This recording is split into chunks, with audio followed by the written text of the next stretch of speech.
आकाशवाणी लखनऊ से प्रस्तुत हैं प्रादेशिक समाचार।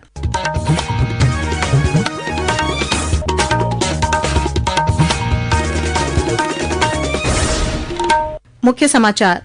प्रयागराज महाकुंभ में माघ पूर्णिमा पर आज 2 करोड़ से अधिक श्रद्धालुओं ने लगाई संगम में डुबकी। मुख्यमंत्री योगी आदित्यनाथ ने वॉर रूम से व्यवस्थाओं पर रखी नजर। मुख्यमंत्री ने आज बागपत में 351 करोड़ रुपए की 181 योजनाओं का किया लोकार्पण और शिलान्यास। कहा, जिले में जल्द किया जाएगा मेडिकल कॉलेज का निर्माण। लखनऊ का चौधरी चरण सिंह अंतर्राष्ट्रीय हवाई अड्डा 1 मार्च से 15 जुलाई तक सुबह 10 से शाम 6 बजे तक विमानों की आवाजाही के लिए रहेगा बंद।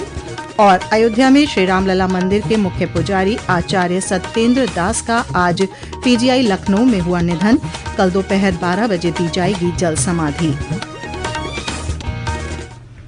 नमस्कार, प्रदेश के समाचारों के साथ मैं श्वेता उपाध्याय और अब समाचार विस्तार से।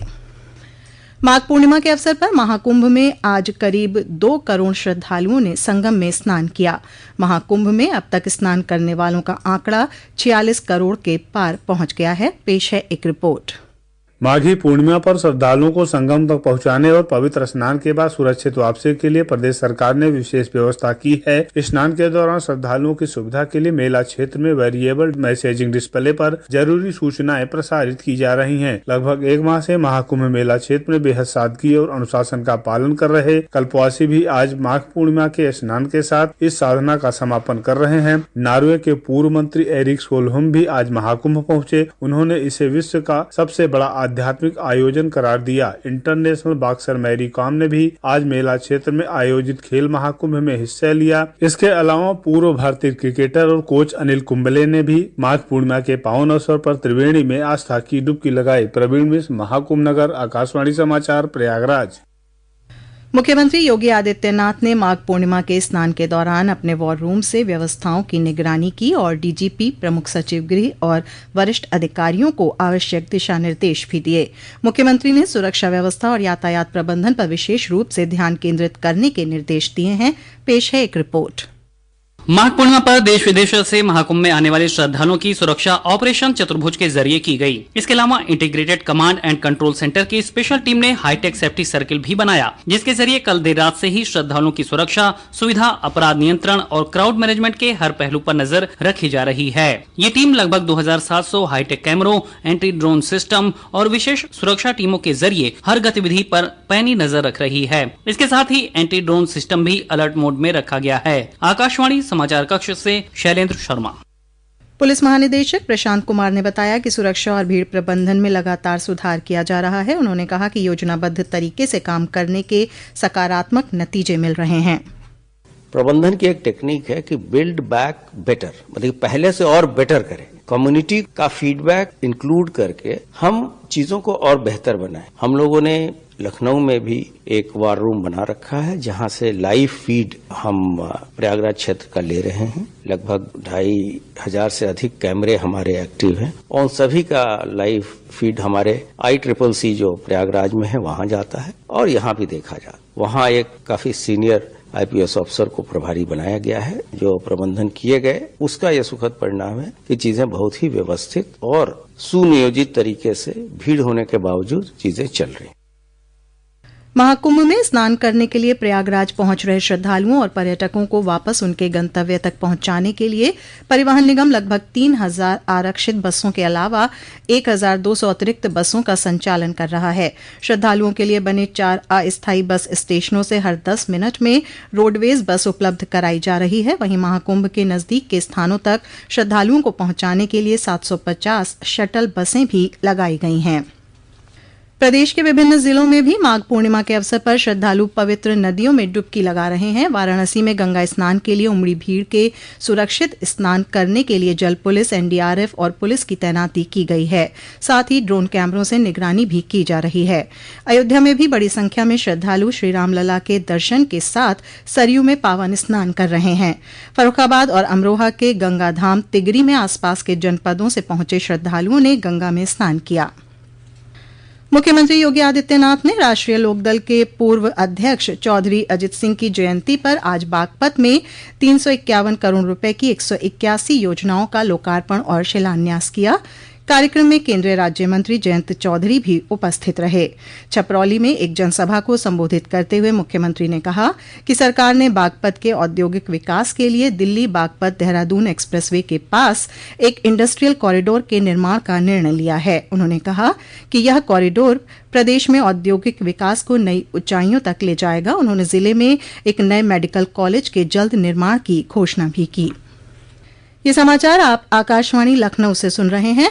ताज़ा समाचार जानने के लिए आप हमारी वेबसाइट news.on.air.gov.in पर लॉगिन कर सकते हैं। इसके साथ ही आप प्रादेशिक समाचारों का ये बुलेटिन हमारे YouTube चैनल पर भी सुन सकते हैं। मुख्यमंत्री योगी आदित्यनाथ ने आज संत रविदास की 648वीं जयंती पर लखनऊ में आयोजित कार्यक्रम में हिस्सा लिया।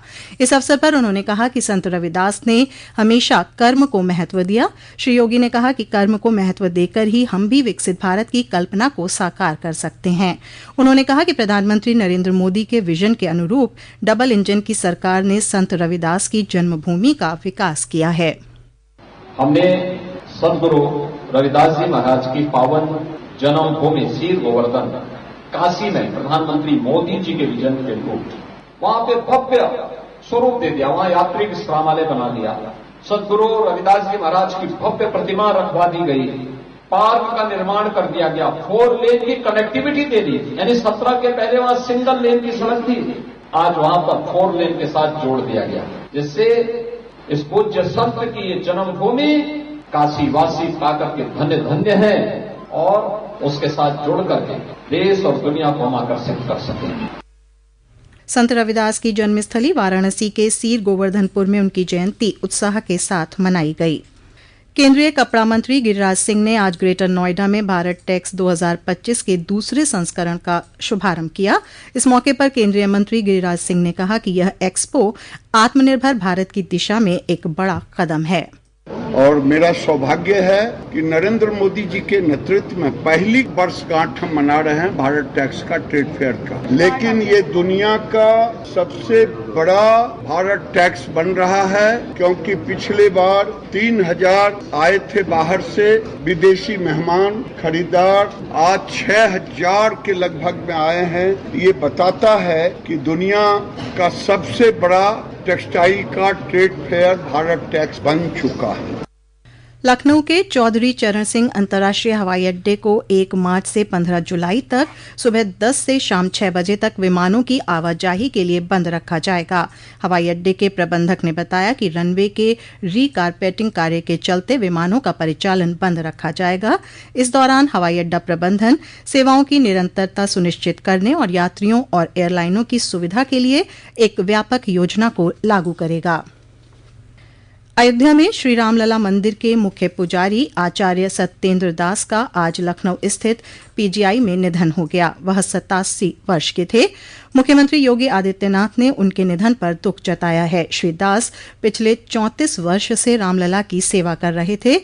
उनके पार्थिव शरीर को अयोध्या स्थित उनके आवास पर अंतिम दर्शन के लिए रखा गया है। कल दोपहर 12 बजे उन्हें जल समाधि दी जाएगी। श्री दास के करीबी टिल्लू बाबा ने उनके निधन को परिवार और संत समाज के लिए अपूर्णीय क्षति बताया है। जानी मानी फिल्म अभिनेत्री दीपिका पादुकोण ने आज छात्रों से विफलता के डर की चिंता किए बिना अपनी ताकत पर ध्यान केंद्रित करने और अपनी कमजोरियां दूर करने का आग्रह किया। सुश्री पादुकोण परीक्षा पे चर्चा 2025 के दूसरे भाग के दौरान आज छात्रों के साथ बातचीत कर रही थीं। 38वें राष्ट्रीय खेलों में प्रदेश की हॉकी टीम ने आज हरिद्वार में खेले गए सेमीफाइनल में पंजाब को 5-3 से हराकर फाइनल में अपनी जगह बना ली है। इसी के साथ उत्तर प्रदेश 49 पदकों के साथ 10वें स्थान पर पहुंच गया है। इनमें 13 स्वर्ण, 17 रजत और 19 कांस्य पदक शामिल हैं। और अब अंत में मुख्य समाचार एक बार फिर। प्रयागराज महाकुंभ में माघ पूर्णिमा पर आज 2 करोड़ से अधिक श्रद्धालुओं ने लगाई संगम में डुबकी। मुख्यमंत्री योगी आदित्यनाथ ने वॉर रूम से व्यवस्थाओं पर रखी नजर। मुख्यमंत्री ने आज बागपत में 351 करोड़ रुपए की 181 योजनाओं का किया लोकार्पण और शिलान्यास। कहा जिले में जल्द किया जाएगा मेडिकल कॉलेज का निर्माण। लखनऊ का चौधरी चरण सिंह अंतर्राष्ट्रीय हवाई अड्डा 1 मार्च से 15 जुलाई तक सुबह 10 से शाम 6 बजे तक विमानों की आवाजाही के लिए रहेगा बंद। और अयोध्या में श्री रामलला मंदिर के मुख्य पुजारी आचार्य सत्येंद्र दास का आज पीजीआई लखनऊ में हुआ निधन। कल दोपहर 12 बजे दी जाएगी जल समाधि। इसी के साथ प्रादेशिक समाचारों का ये बुलेटिन समाप्त हुआ।